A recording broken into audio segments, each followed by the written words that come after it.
Welcome back to the last component of today's session, which is a lecture by Professor Stefan Helgeson titled History, Narrative, and Temporality in Theoretical Debates.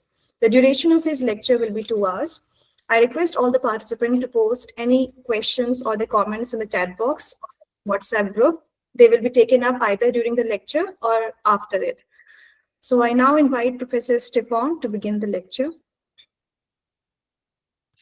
Thank you so much. And I think Viva and I agreed that we should try and keep it to perhaps 1.5 hours, because I know it's getting late over in India, and I apologize for the lateness. You can keep it 1.5 hours. If you want, you can take a little bit more. Yes, I will. That's fine. We'll see how it goes. So I will be sharing my screen shortly. I just want to thank Viva once again for this this initiative. And as I said earlier today, I wish I could be there with you in India. And perhaps on another occasion that will be possible. But it is quite miraculous that we can do things this way. I'm sitting sort of halfway around the globe, speaking to you in real time. So, I see that I'm not allowed to share my screen. Could someone perhaps change that so I could share my screen? Yes, that's being done. Yeah, just give me a minute, sir. Okay. We need to keep our doors shut all the time because I understand. There are unwanted entries. Yeah. Okay. Thank you so much. Very helpful. All right. So now I will share my screen. Oh, hang on. Let me do it.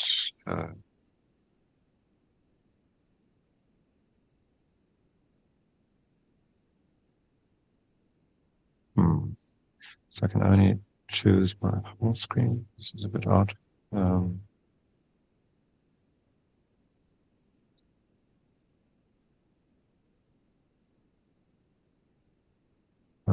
Sorry.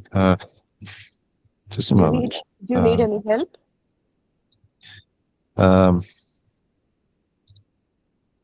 Let me just see if I can work my way around this. It's as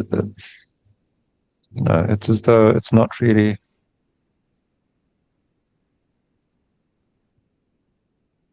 allowing me to. Okay, let me see. If you choose the specific window opened on your screen, that will show the presentation. Precisely. Yeah, it's there. We can see. Your screen is shared now. Yes. And let me try once again. See if I can. No. Sorry, this is confusing because I'm not seeing. I have a PowerPoint that I want to show. And could you please, if you want, you can email this to us. Any on the email that you have, the 2 emails. Yes. It will be presented. So should I email you, Viva? Yes, you can do that. Okay. Because there's something not quite right in the share screen mode. So just a moment.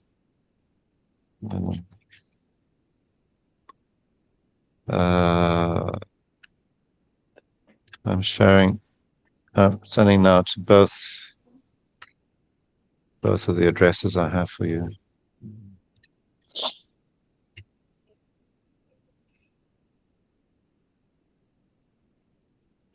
Okay, so while we're waiting, I can just say something briefly about my approach when I teach. For me, teaching is very much a way of sort of thinking together, and that is definitely something that is done more advantageously in the physical classroom.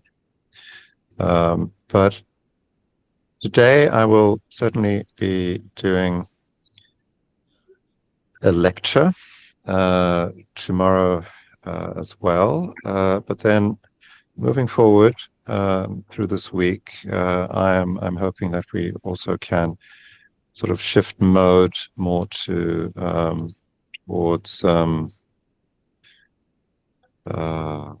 questions that I respond to questions that you send me, and that can explore details in some of the readings that I will be discussing. So now I'm wondering if Vipa has received Yes. my talk. Okay.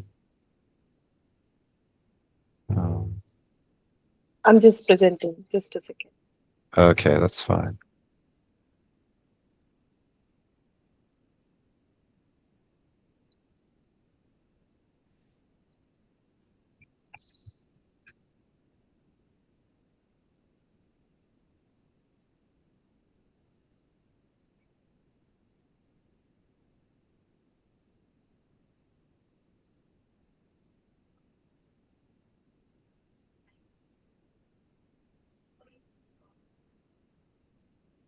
Excellent. Thank you. Perfect.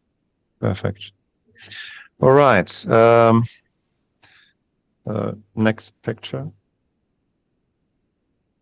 So I just wanted to say something very, very briefly about myself. Next picture. As was mentioned earlier, I've been at Stockholm University since 2010. I actually became a full professor in 2011. And next picture. I am Swedish, but I was born and raised in South Africa and Mozambique, in Southern Africa. And this is an obvious reason why I have these interests that I do in African writing. And I can also mention that I have experience as a journalist, as a translator, editor, and literary critic. And at the moment, I'm dean of the Faculty of Humanities, and this is the single most important explanation why I couldn't travel this week, because I have too much else going on. Here you also see some of my books. Literature in the Making of the World is an edited volume that appeared in 2022. Decolonizations of Literature is a monograph that also was published in 2022, and Transnationalism in Southern Africa is the Southern African literature is an earlier monograph that I wrote, and my commitments, my intellectual commitments, have over the years become increasingly, shall we say, global and comparative, and I enjoy working across languages, especially English, Portuguese, and French. So that's me, and I'm sorry that there isn't any time for me to really learn to know you individually. I apologize for that. But we will perhaps have more exchanges as the week passes. Next picture. So this is the overview of the lectures I will be giving. Today's lecture is very theoretically oriented.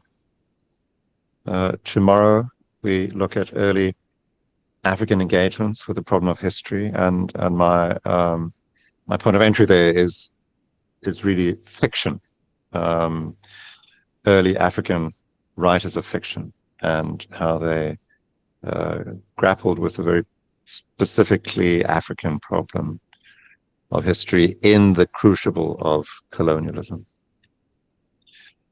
For our third session, I want us to look at some current ways of imagining the colonial rupture in Africa, and there my focus will be particularly on two writers, Zoe Wickham from South Africa and Abdulrazak Gurna, the Nobel Prize winner of 2021. Number 4 is, well, I just want to introduce you to a development in especially sort of literary and cultural studies that should be of quite obvious interest to you who are situated in India, namely the what can be called Indian Ocean studies, and how that has developed in South Africa. And then for our final session, we'll be looking at some very contemporary writers in South Africa to see how they deal with the very complicated and painful history that they have inherited. So that's a general overview. And then next picture. This is what I hope to cover here and now. So first, a reflection on what we actually can mean by the term history. And then I will, in the second section, History as Narrative, I will walk you through mainly that one article by Hayden White that I assigned, which I think very usefully sets the terms for how one can approach this question. And then I'll flip it around and reflect on, okay, if we accept that history as a form of narrative, how do we approach narrative, and perhaps especially fiction as history? And this will lead us then to a short section on multiple temporalities. So, I mean, what I'll be talking about today will be of relevance, certainly, for all of our sessions. And I will also have reason to return to some of the points made today. Next picture, please. So, what is history? Okay, something happened there. Yeah, he's presenting. There we go. Thanks. Now, I actually want to start here because I happened to be in India in November last year for a visit, and I just picked up at the hotel where I was staying in Kerala, the Sunday Times of India, where an historian based at Bangalore, the University in Bangalore, Samak Ghosh, wrote like a short opinion piece about history in India today. For average Indians, he wrote, history is what they read in school textbooks. These textbooks are largely dependable, leaving aside some revisions in recent years, because they're written either by a group of academic historians or draw on their research. Next picture. Today, he continues, we have many who crave to know the past, albeit quickly and simply. And if Instagram can do that work, then why read a book? However, the tragedy is that very few know how to think and read historically. No one told them that history is neither just the past nor information overload. Now, I don't know if Samak Ghosh is right or wrong in relation to India, but I just thought it was interesting that he he identifies in our contemporary moment the relationship with the past as perhaps problematic and changing. And in essence, his piece is really sort of in defense of solid academic history writing. So on the next picture, I have a question for you. And I think we don't have time to really do any live answers, in fact, but I'm just curious if you would like to say something in the chat function about how history was taught. Was it something that you experienced as exceptionally boring, or You can talk. okay? So you can also raise your hand, and we can see if we have anyone who wants to say anything live.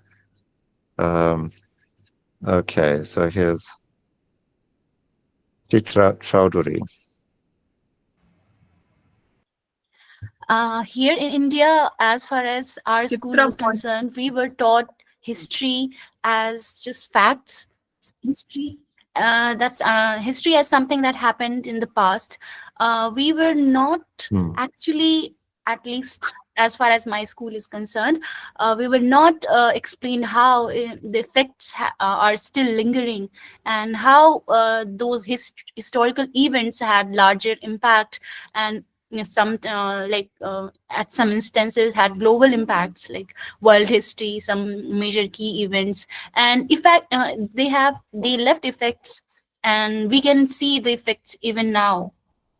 They they gave birth to issues that we still face, like colonialism and the impacts of colonialism and all, slavery, Exactly. racism, these issues, and war, consequences of war. We are still facing all these challenges in some way or the other. Precisely. So what you're saying is that there is a kind of persistence of the past, of past events, but that this was perhaps not actually discussed as such in your school experience, and it was, yeah. It left a gap, it left a kind of gap, and history for us couldn't become as interesting and as thought-provoking a subject as it should have been. Exactly. Yeah, fascinating. Is there anyone else who would like to volunteer a comment? May I speak, sir? Yes.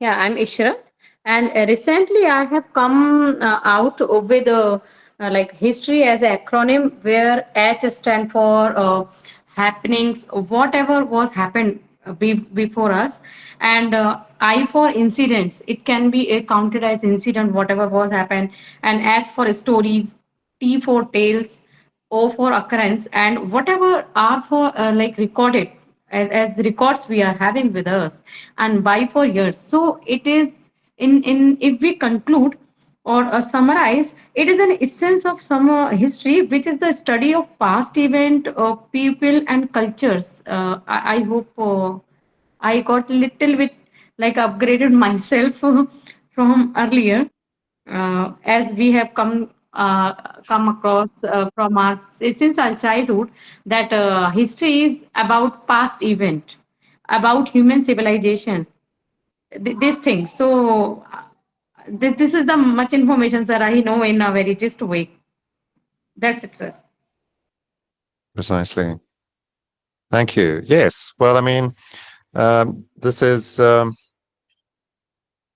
what both of you are saying begins to sort of home in on very key topics in these debates. And I think it's actually quite valuable to ask this apparently elementary question: what is history? And we can go to the next picture now, I think. So this is a picture I found on the internet. It's supposedly a picture, a street scene in Kolkata in the 19th century. Next picture, please.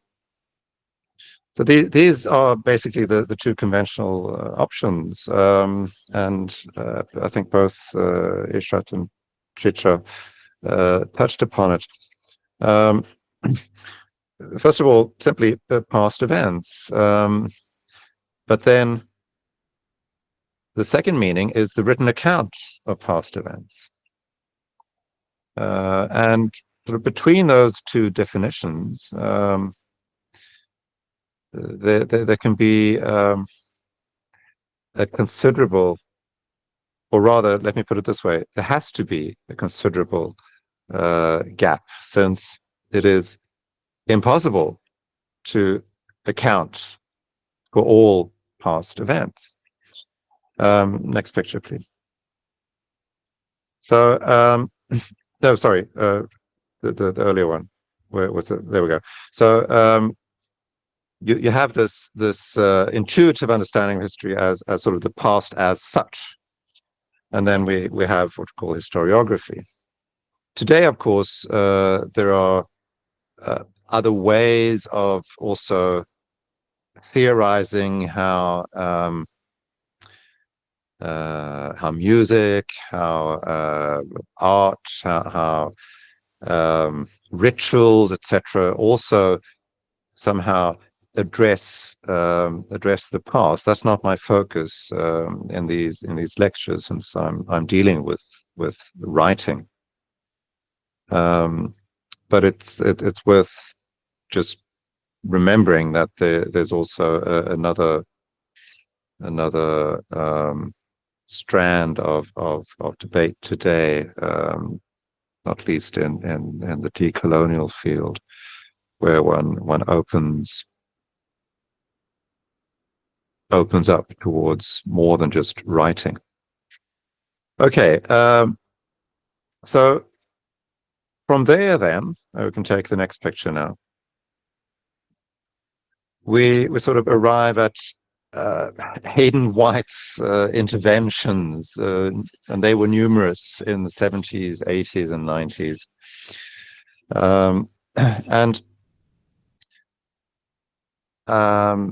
I mean, this is an American, and what he understood as history tended to be extremely Western, Eurocentric, North American. That was sort of the base from which he worked. But what he did was to really apply pressure to, shall we say, a very established disciplinary understanding of history. And this disciplinary understanding has its roots, particularly, I would say, in Germany in the 19th century, where there was, for instance, the historian Ranke, who claimed that history should simply be a record of what actually happened. A record of what actually happened. And that would be, shall we say, the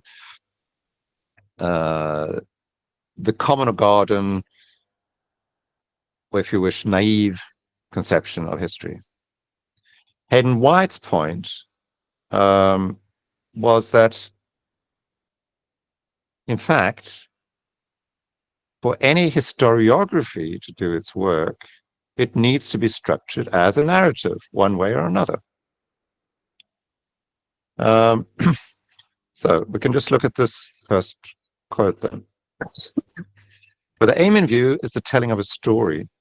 The problem of narrativity turns on the issue of whether historical events can be truthfully represented as manifesting the structures and processes of those met with more commonly in fiction, such as the epic, the folk tale, myth, romance, tragedy, comedy, farce, and the like.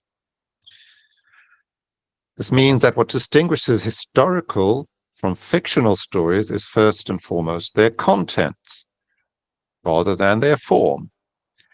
So this was the idea that Hayden White worked with in so many ways over a number of years. That there was no essential difference between narrative that presents itself as historical, an historical account, and narrative that presents itself as fiction. Next picture, please.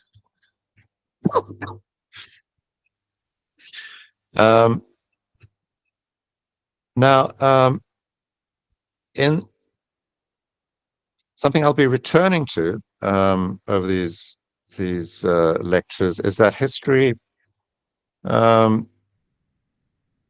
itself has a history.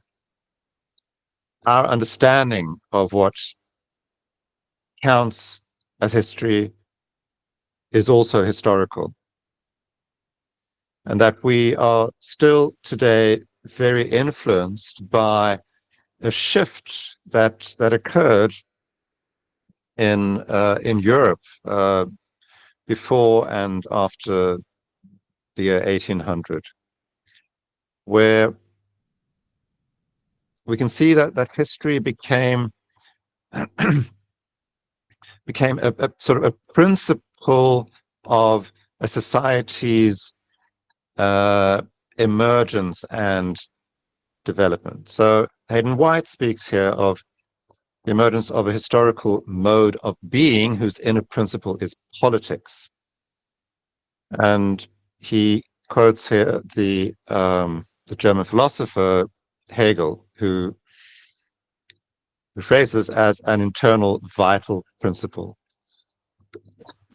apologies, that governed the narration of history.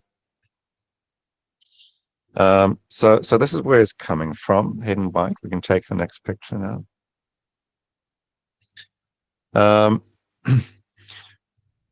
But from that insight, White then makes the extremely important point that there's also a sort of a cultural element to the ways in which history is narrated. And I think this shift is very important.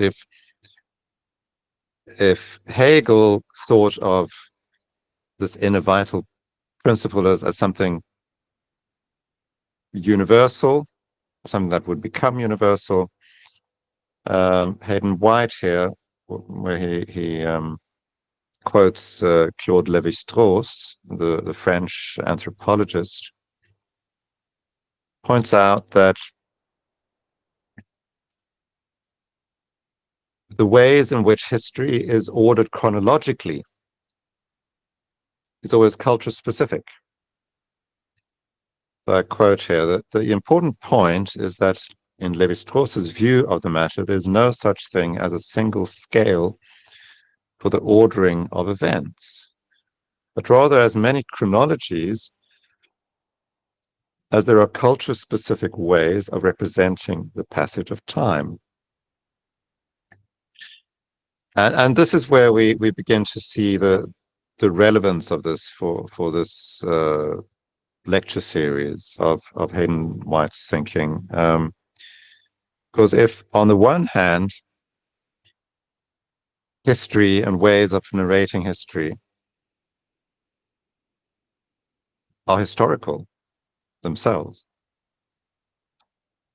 then it is also reasonable to assume that different societies that have different sort of cultural frameworks will also tell history differently. So this is one very, very central point made by White. Now, in the in the European context, and I apologize for returning to the European context in this lecture, but it has importance for understanding what African writers do later. In the European context, and here we can go to the next picture. Sorry, okay, there I was just underlining that there are as many chronologies as there are culture-specific ways. Okay, next picture. In the European context, and this is White's claim then, here he is basing this on the French literary theorist Roland Barthes,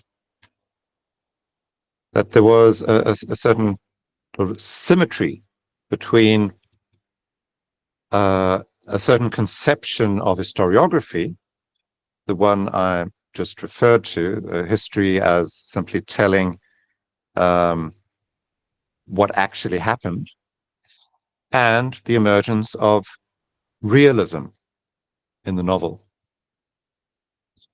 So, and I quote here, it was no accident for Barthes that realism in the 19th century novel and objectivity in 19th century historiography had developed pied à pied, meaning developed sort of side by side. What they had in common was to substitute surreptitiously a conceptual content, a signified, or a reference that it pretended merely to describe.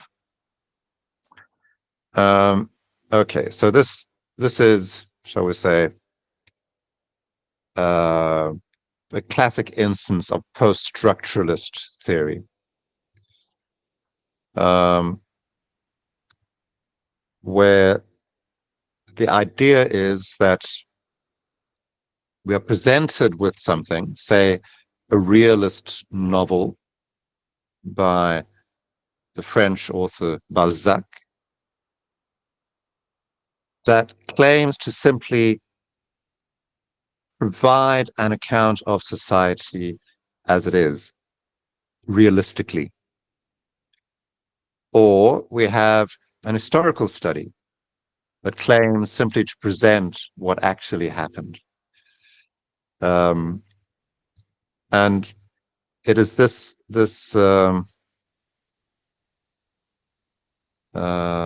symmetry between realism and historiography that then Hayden White critiques by saying that it's really the other way around, that what we are faced with through narrative are different choices, different ways of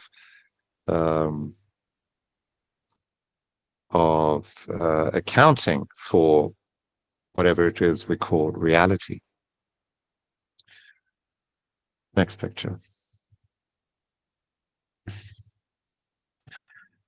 So this then is the key point in his article, that in historical discourse, the narrative serves to transform a list of historical events that would otherwise be only a chronicle into a story.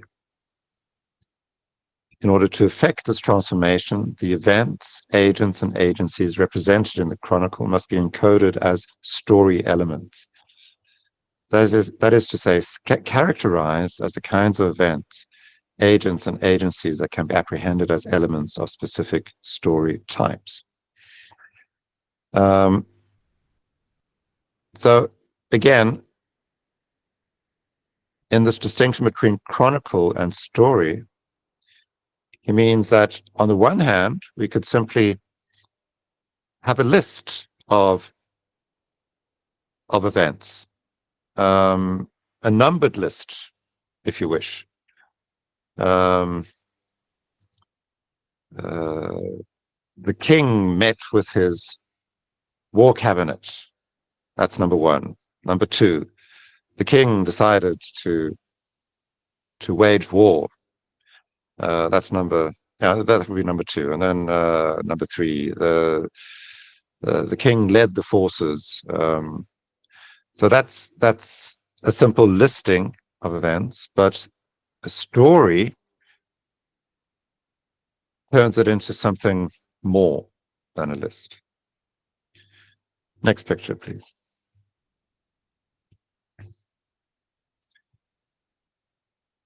So this is perhaps the single most important sentence in that article. Any given set of real events can be plotted in a number of ways and bear the weight of being told as any number of different kinds of stories. And this is either liberating or shocking, depending on one's fundamental attitude towards history. I think for some, when Hayden White wrote this, it was shocking because they hadn't thought of history in that way. But I think from our point of view, as we engage with African and Indian writing, it can actually be liberating. Because then it turns out that we don't have to accept simply one way of telling the past. Although it can be surprisingly difficult, and we'll be getting into that as we move forward. It can be surprisingly difficult to actually find other ways of telling the stories. Next picture. Now, emplotted is a very interesting term here, and as those of you who are literary scholars will sort of get a sense of what it means, and this list that we have here is again sort of tweaked towards European tradition, tragedy, comedy, farce, romance, myth. Myth, I would say, is arguably transcultural. But each of these genres or modes sort of assume a different kind of emplotment. And as we will be discussing tomorrow, I would certainly characterize Chinua Achebe's Things Fall Apart as a tragedy. And we can discuss that at greater length tomorrow. It would have been very difficult to conceive of that story as a comedy, which assumes a situation that is not as conflictual, but is far more equal in order for the emplotment of a comedy to work. Okay, so those are some of the genres and modes that White mentions. But then, next picture, please. We have this term meta-narrative that was popularized, especially by the French philosopher Jean-François Lyotard, which claimed that it is in fact possible to discern how our very understanding of society is shaped by certain meta-narratives, and here we sort of begin touching upon those very profound issues that Deepak Chakrabarty addresses in his famous work, Provincializing Europe. But we have here, for example, class struggle, which arguably is the great meta-narrative of Marxism, that one needs to understand social development as essentially a struggle for power between classes. We have the nationalist narrative or meta-narrative, whereby history really is all about the life and development of a particular nation. And this is a meta-narrative that became exceptionally strong in the 19th and 20th centuries, and unfortunately, I would say, is once again doing the rounds. I mean, we can see this in political developments around the world, where nationalism, once again, is a very potent force. Another meta-narrative, which I suppose would be the liberal meta-narrative, is that of the emancipation of the individual. And this ties in with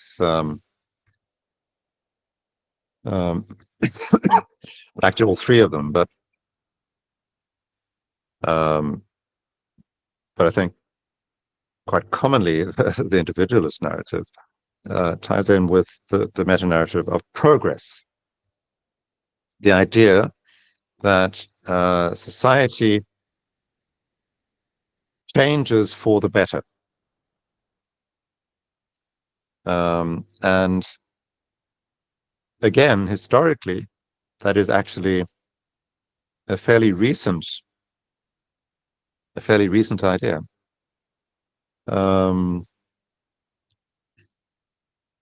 Was pioneered, one can say, by certain French philosophers, Condorcet among them, in the 18th century, making a very strong claim for the fact that that human history is sort of moving towards a state of constant improvement. Now, these meta-narratives, I would say, are really very much at the heart of the post-colonial critique of historiography, because these meta-narratives have become straitjackets,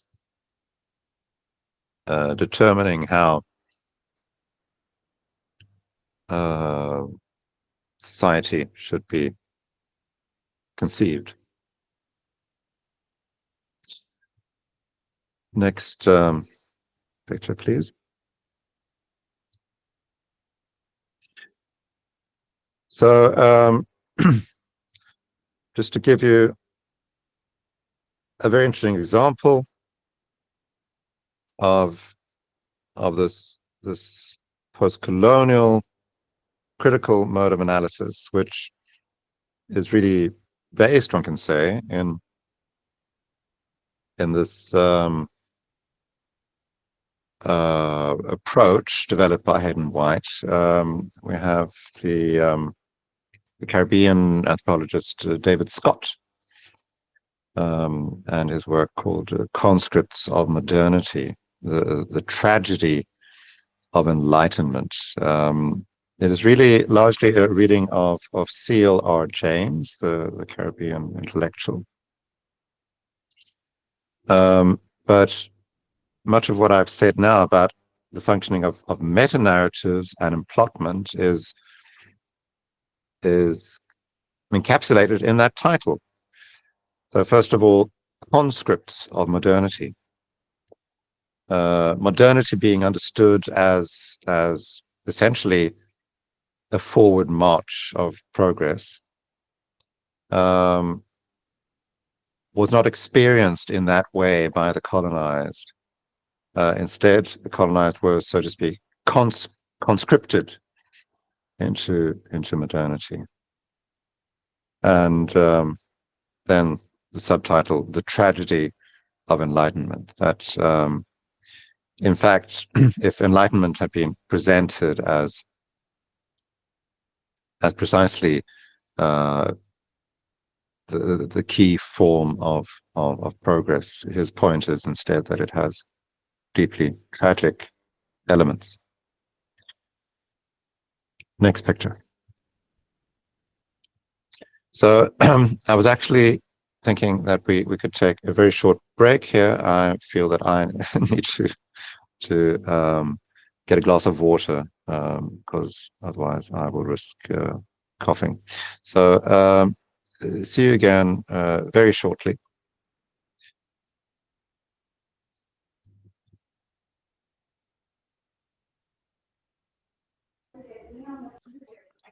Okay, sir, we'll meet after a 5-minute break.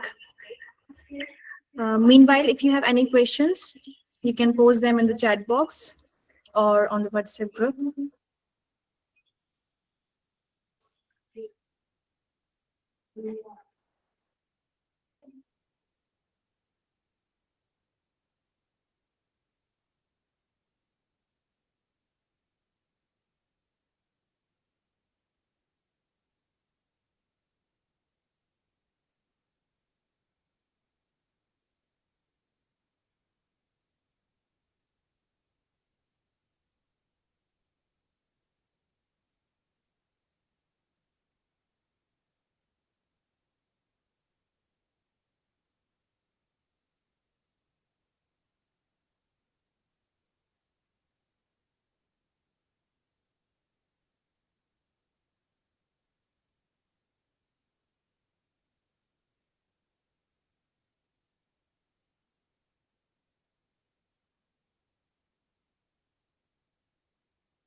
Another 2 minutes to go for those 5 minutes.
Okay, 5 minutes are up.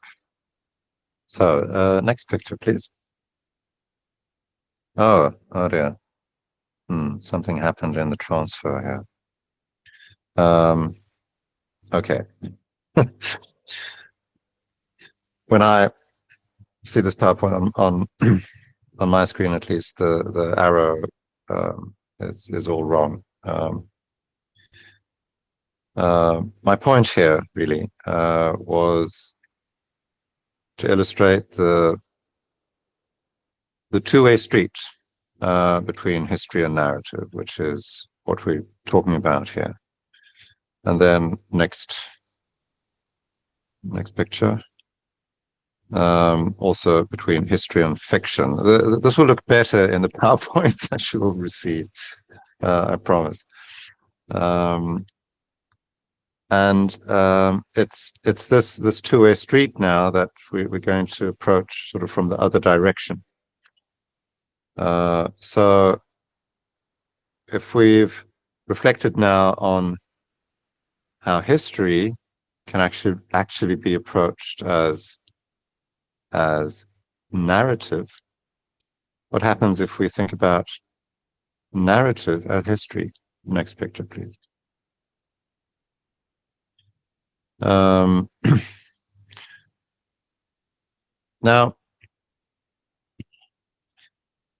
there are obviously many ways of approaching this question. Again, drawing on the European context, the one in which I was trained, we have the very interesting emergence, especially in the early 19th century, of historical fiction. And if there's just one name to mention in this context, it would be Walter Scott. Ivanhoe is of course one of his best known novels. But there are other famous. You can take the next picture as well. A classic such as Leo Tolstoy's War and Peace is an historical novel. It's about the Napoleonic Wars and Napoleon's attempt to conquer Russia, his failed attempt. So there is a moment in European literary history where it's not only the case that that historiography functions according to certain narrative conventions, but we also have the still fairly new genre of the novel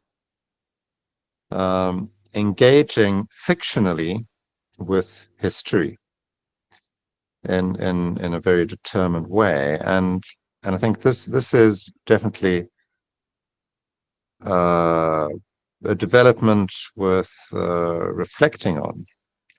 Next picture, please.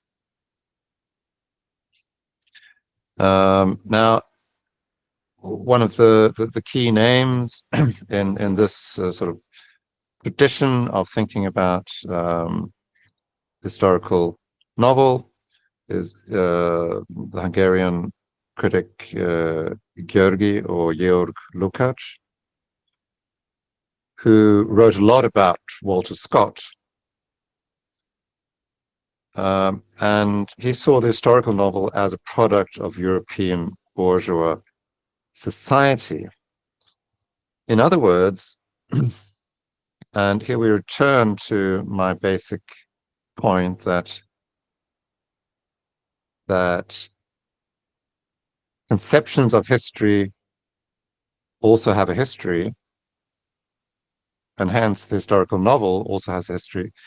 The point here is that what he meant by the historical novel could only really emerge, say, around 1800. because of other developments in society. Next picture, please. And one of his interesting points there was that these fictions need to focus on what he called typical rather than exceptional characters. The main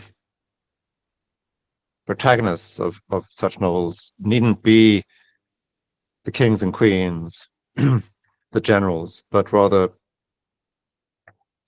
the soldier or the merchant.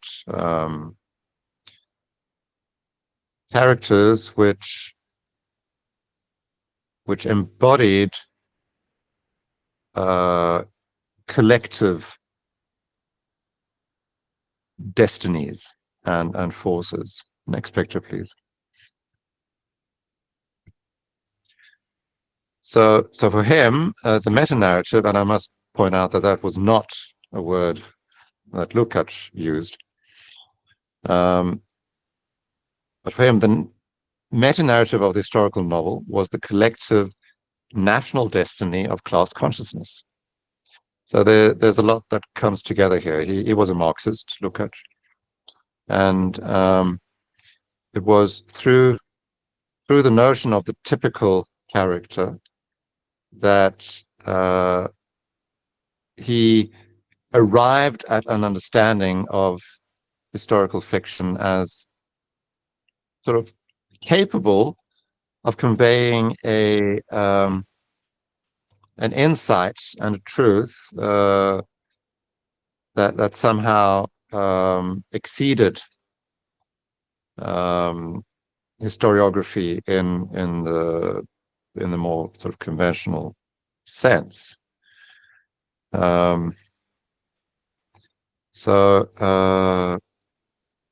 He really, you could say, placed a premium on the capacity of the novel to make us understand the past. And this is, of course, exciting for those of us who are literary scholars, because then, okay, we might actually have something significant to say also to the historical disciplines. Next picture, please. And yes, again, then what he's saying is really that the historical novel was itself a product of history, and it's this is what we refer to when we use the term historicity. That something has the quality of being historical, and this, I think, is particularly interesting to reflect on. It's also very elusive, but we'll come back to that as we move forward. Next picture, please. Okay, so here we make the shift to African and post-colonial context, because the question, of course, is if a perspective such as Lukács's on the historical novel, if that can be relevant on other continents and in various sort of different cultural contexts. As I will be explaining more at length tomorrow, it is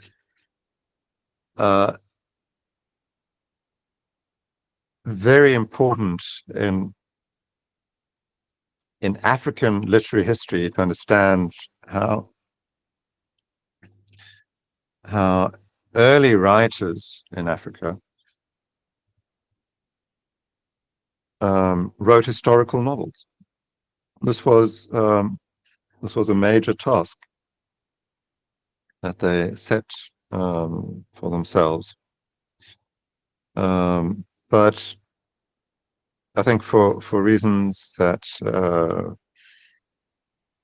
some extent are obvious, and to some extent perhaps not as obvious. This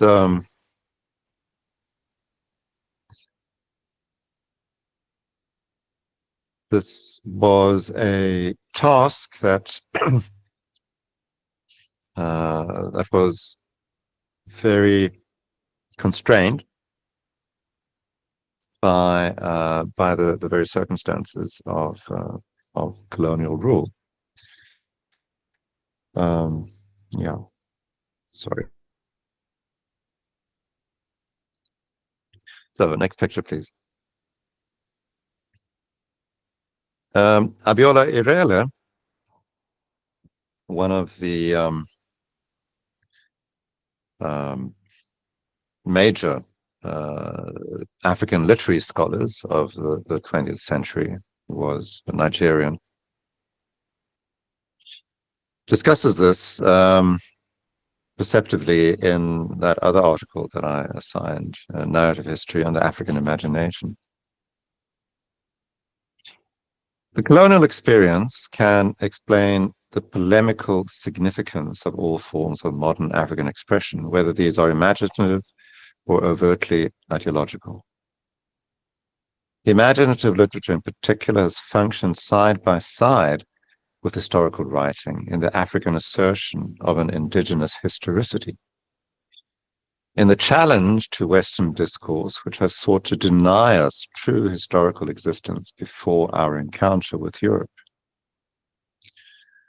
So here we have the very particular African challenge that they face.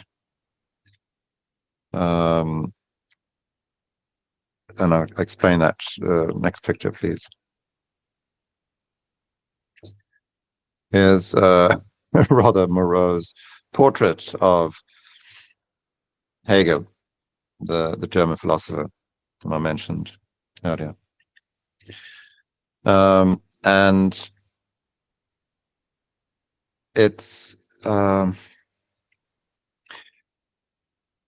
very lamentable to say that his thinking of Africa became sort of representative for European thinking about Africa right until really the mid-20th century. Because when he mentions Africa in those lectures, and it's obviously not the main topic of his lectures, but when he mentions it, when he mentions the continent, he basically describes Africa as a continent without history, a continent somehow sitting on the sidelines while other civilizations are sort of involved in creating history. And this was, I mean, to us today, it's well, it's not just shocking, but it's also very obviously symptomatic of colonial discourse and colonial conception of Africa. I'm just mentioning there an article by Tom McCaskey, which is very interesting if you're interested in this particular problem, Hegel and Africa, because among other things, he makes the important point that Hegel had very poor sources to base his claims on. And yet those pronouncements were very influential throughout, especially the 19th, but also 20th century. Next picture, please. Now, to return then to African literature and its emergence, and why the task of accounting for African pasts, accounting for African pasts in writing could be a struggle for African writers. So here's another very important African literary critic, Simon Gikandi, who says that modern African literature was produced in the crucible of colonialism. What this means, among other things, is that the men and women who founded the tradition of what we now call modern African writing, both in European and indigenous languages, were without exception products of the institutions that colonialism had introduced and developed in the continent, especially in the period beginning with the Berlin Conference of 1884 to 85 and decolonization in the late 1950s and early 1960s. Now, I believe this is a point of comparison with India. It's also important to remember that colonialism, the different phases of colonialism in India were different, I think, in important ways from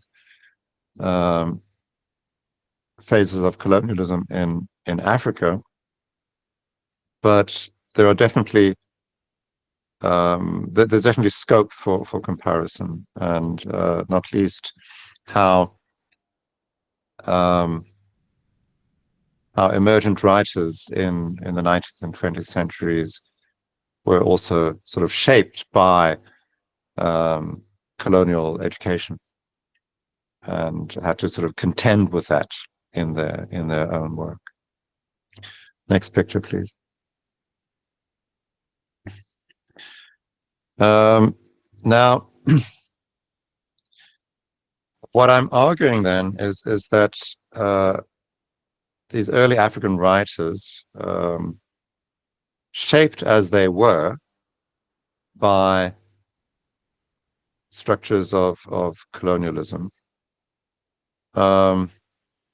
struggled with this implicit question: can the act of narration restore historical agency to Africans? This is really the implication of Abiola Irela's statement, and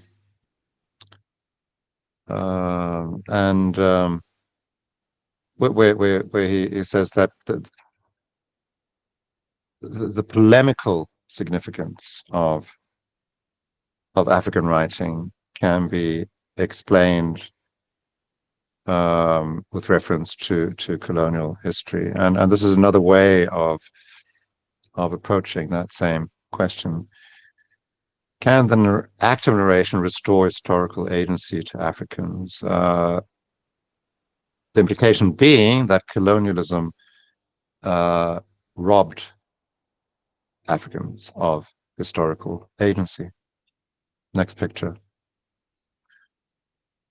So the follow-up question is, of course, how? I mean, what can narrative actually achieve? And what are its affordances and its limitations? And these are questions that we will be looking into tomorrow and the rest of the week. Next picture, please. So the last section of my lecture touches upon multiple temporalities, and now we're sort of moving forward towards more contemporary theory. I have been discussing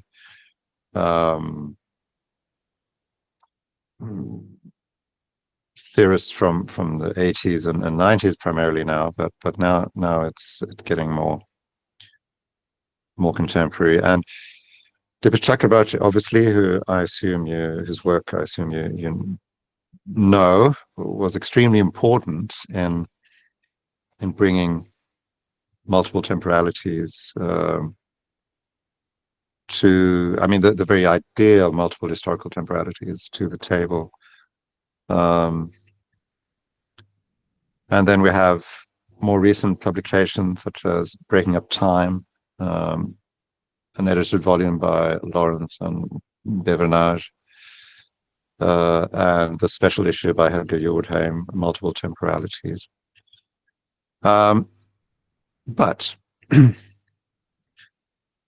for the remainder then of this lecture, I would reflect on what one might actually mean by multiple temporalities. I'm afraid that the arrow will probably be misplaced again, but let's go to the next picture. No, sorry, it's a later, but okay, just remain with this picture. So when looking into multiple temporalities, we can just recall Hayden White's phrasing there, that there's no such thing as a single scale for the ordering of events, but rather as many chronologies as there are culture-specific ways of representing the passage of time. I think this is a good starting point. But next picture, please. A question here is then what the novel as form allows and disallows in terms of the ordering of events. How does it plot time? And that is precisely what we'll study more closely with Achebe. So next picture, please. Yes, we can go to the next one. Okay, so here we have again a misplaced arrow. I'm sorry, this is because of the shift between between computers. But to me, the single most effective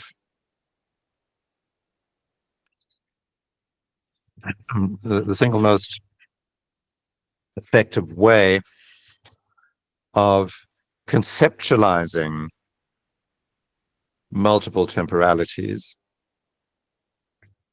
as something that sort of relates to experience is by way of these two concepts that Reinhard Koselleck coined.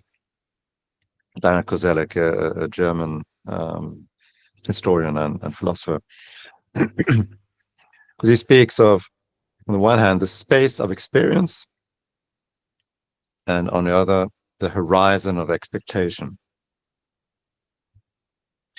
And this is remarkably effective to think about. We can take the next picture. Because these two terms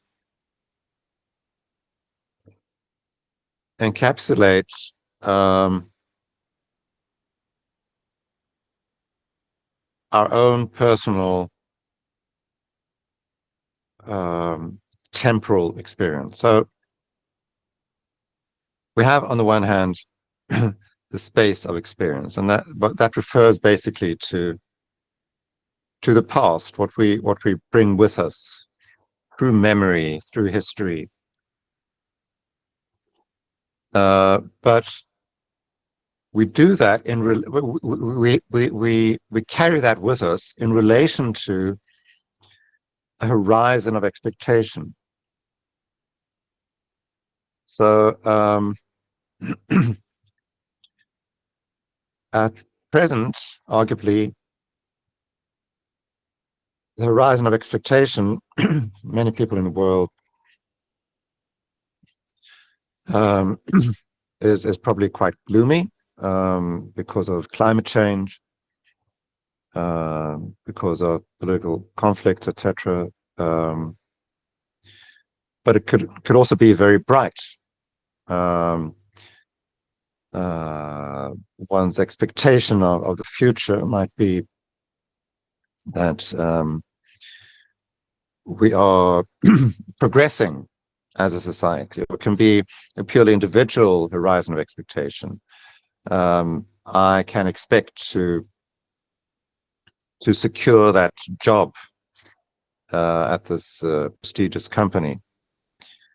But those expectations are in themselves sort of also dynamically shaped by a space of experience. If one's own experiences are coming from a very privileged context, and I would regard myself as privileged in many ways, then that will also affect what one can expect of the future. So what I'm trying to get at is that this dynamic relationship between the space and the horizon, between what we carry with us of the past and what we expect of the future,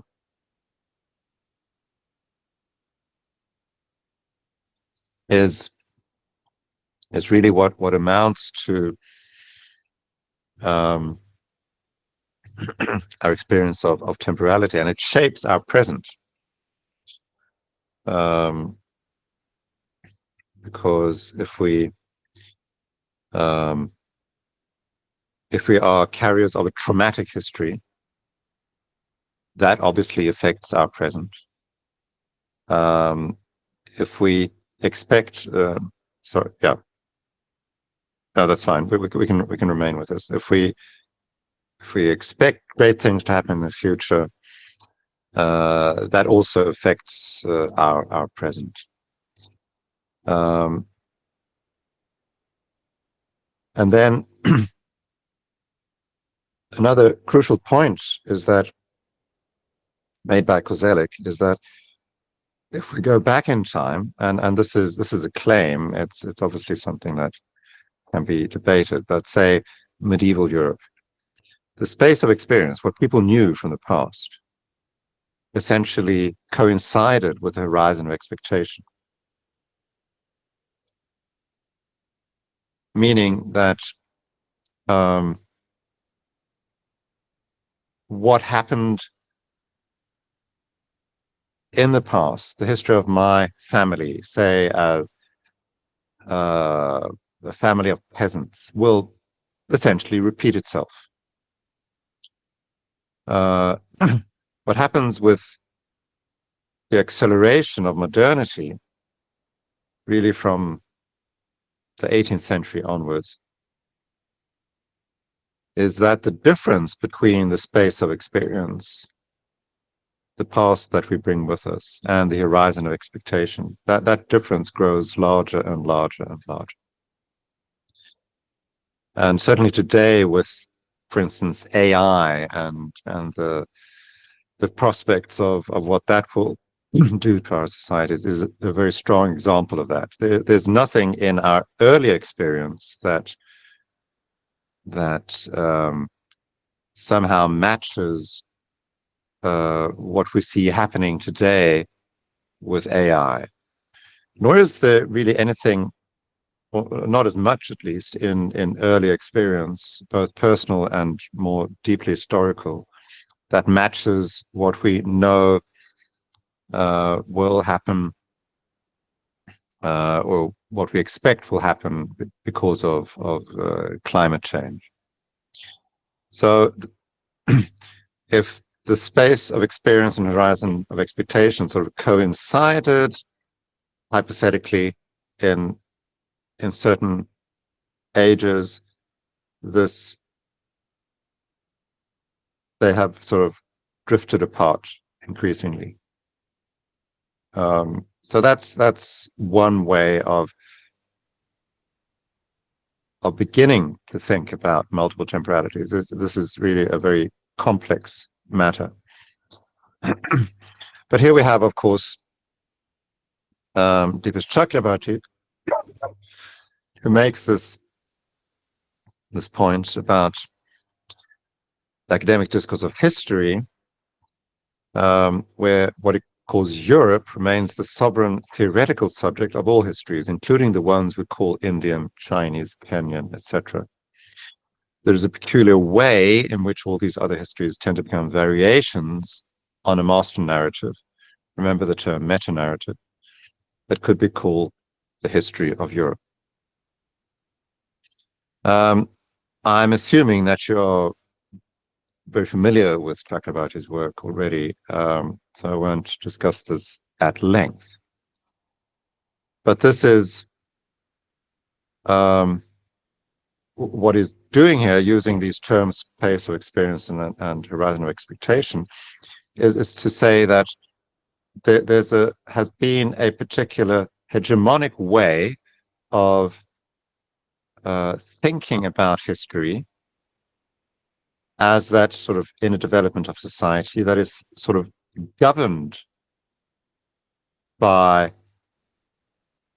a European conception of history, and hence a European horizon of expectation, that what happened in Europe will happen in India in this instance. That's really the point Chakrabarty is making. And he then wants to find ways to approach, in his instance, Indian history, by way of other temporal frameworks that would allow also for other horizons of expectation. Next picture, please. So yes, I'm just returning to that just to emphasize what I said, that we can use these terms very very productively in this kind of analysis. Next picture, please. Another important intervention in these discussions, and I will be returning to him later in the week, been made by Achille Mbembe in his extremely influential book on the post-colony, where he looks at Africa sort of after formal colonization as struggling with precisely the legacy of colonialism. So he coins this phrase, the post-colony, this term, the post-colony, to describe this this condition in which African countries find themselves. And there he makes this very intriguing statement that as an age, so he's actually identifying the post-colony in temporal terms rather than spatial terms. As an age, the post-colony encloses multiple durées, multiple temporalities, made up of discontinuities, reversals, inertias, and swings that overlay one another, interpenetrate one another, and envelop one another, an entanglement. And this idea of the entanglement, I think, is extremely productive, and one that we will return to shortly. Okay, next image. I'm wrapping up now, and I have some ideas that or some points that I would want. No, not yet. Go back to the earlier picture that I want to sort of highlight as what I think of the takeaways. But I think we can just spend 2 or 3 minutes to hear a comment from one or two of you, if there's anything from this lecture that you think was particularly interesting, that you will think more about.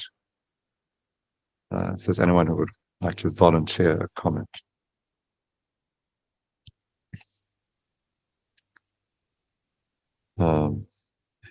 If not, then I will just just run through my own list, so we can take next picture.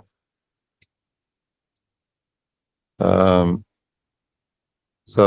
as we discussed first with Hayden White, the representation of history requires emplotment.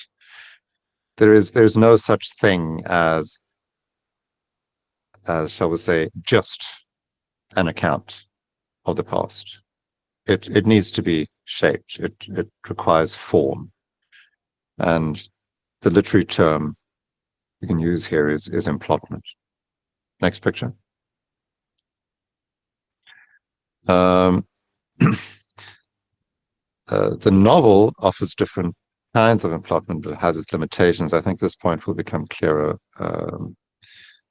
tomorrow and on Thursday. But what I'm pointing towards here is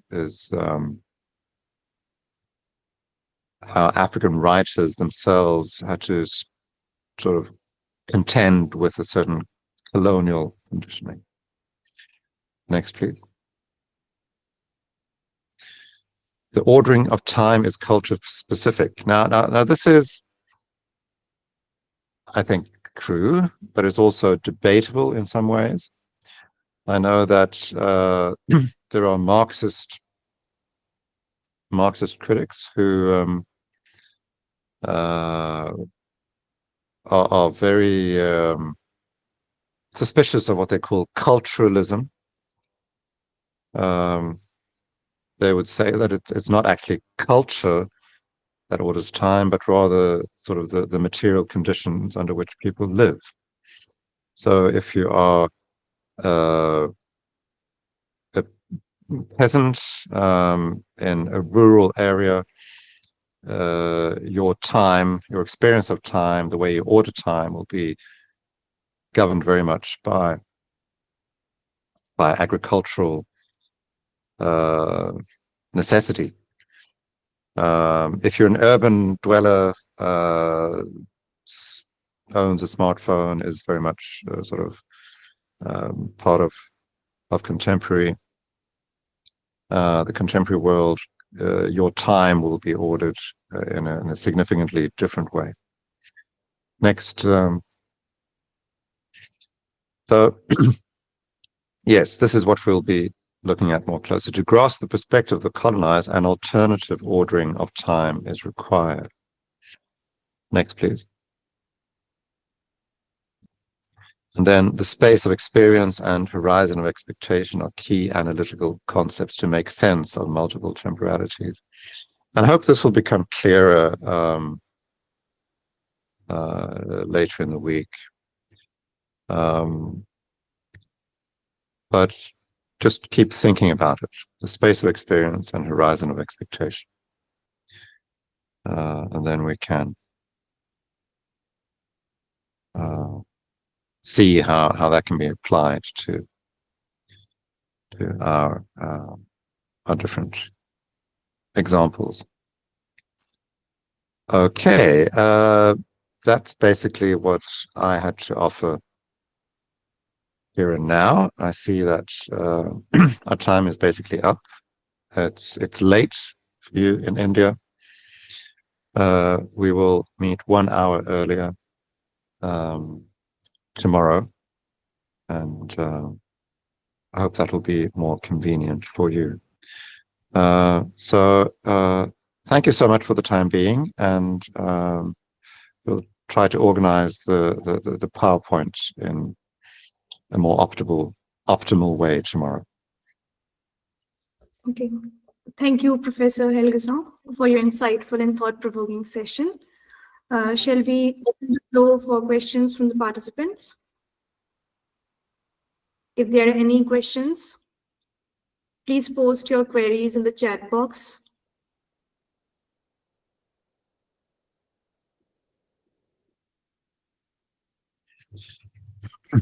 I think what we'll do, because it's late, Yes. and we can have more also- sessions, is that We can also take questions tomorrow based on this lecture.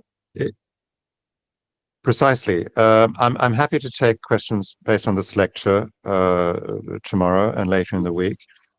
And okay, there's one question. The point given by Roland Barthes. I will. But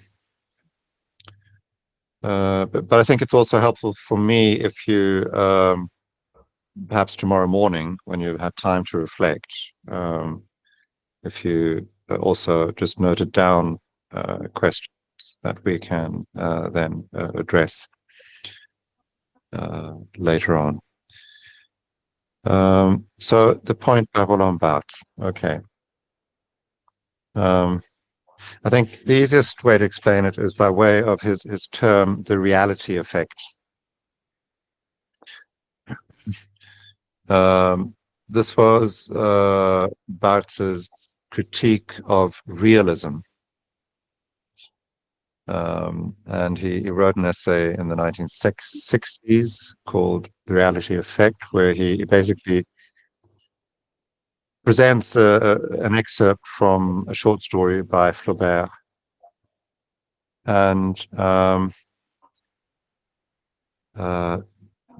Barthes, I mean, he's one of those iconic post-structuralist theorists. I don't think we should simply take everything he says at face value, but what he essentially did in that essay on the reality effect was to show how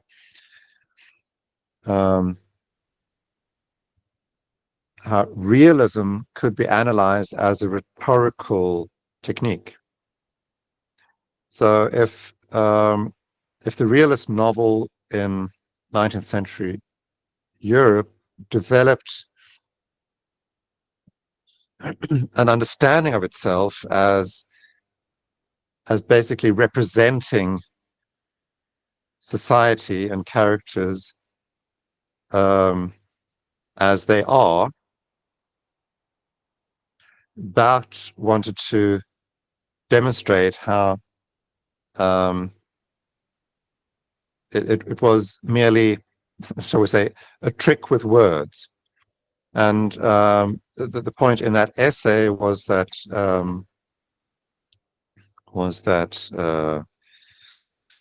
by adding details that didn't have any actual narrative significance, a kind of excess of details, such as in that example, a barometer standing on a piano that had nothing to do with the actual story, but gave the reader a sense of simply witnessing the real. That was the reality effect. And the point White makes with reference to Barthes is something similar, that historiography in 19th century Europe also produced a kind of reality effect. It sort of tried to make the reader forget that he or she was reading a narrative account of history.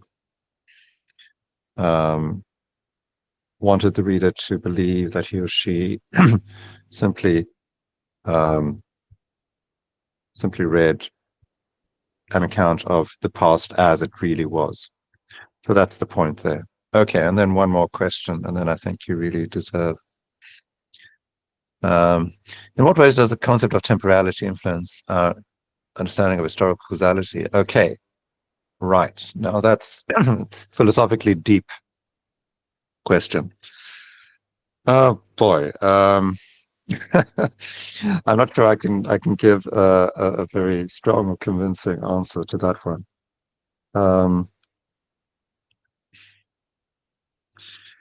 I think my point of entry would be that if we accept Koselleck's idea that our present is shaped by this sort of tug of war between the space of experience and a horizon of expectation, then that in itself influences our sense of agency, but also our inclinations. If if the space of experience, as in the case of so many African writers included the very difficult, complicated experience of colonialism, then that would incline them towards resisting colonialism and shaping an horizon of expectation that was different from that experience. So I think that's the easiest way for me at present to say how that would affect historical causality. Okay, I think that will do for the day. So thank you very much. Let's meet tomorrow. You have one lecture Yes. tomorrow. That's right. Yes. Okay. Thank Looking you so forward to it. Yes. See you, students. Thank you. So, You participants. ma'am, there is a message for the participants. The link for the test will be shared in the WhatsApp group shortly. The test can be taken at any time before midnight, but it will be timed. So we'll share the link shortly in the WhatsApp group. Please take the test before midnight. I thank all the participants for their active participation. And I extend my sincere gratitude to Professor Stefan for the insightful lecture. Looking forward to seeing you again tomorrow. Thank you. Thank you so much. Bye-bye. Good evening. Bye, everyone. Good night. Good night. Goodbye.